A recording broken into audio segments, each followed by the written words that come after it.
بسم اللہ الرحمن الرحیم۔ صحیح بخاری حدیث نمبر 136۔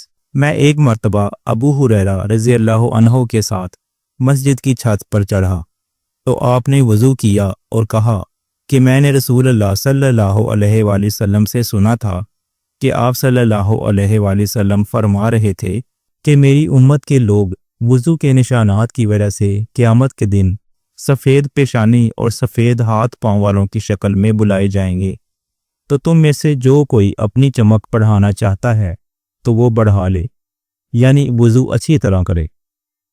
صحیح بخاری حدیث نمبر 137۔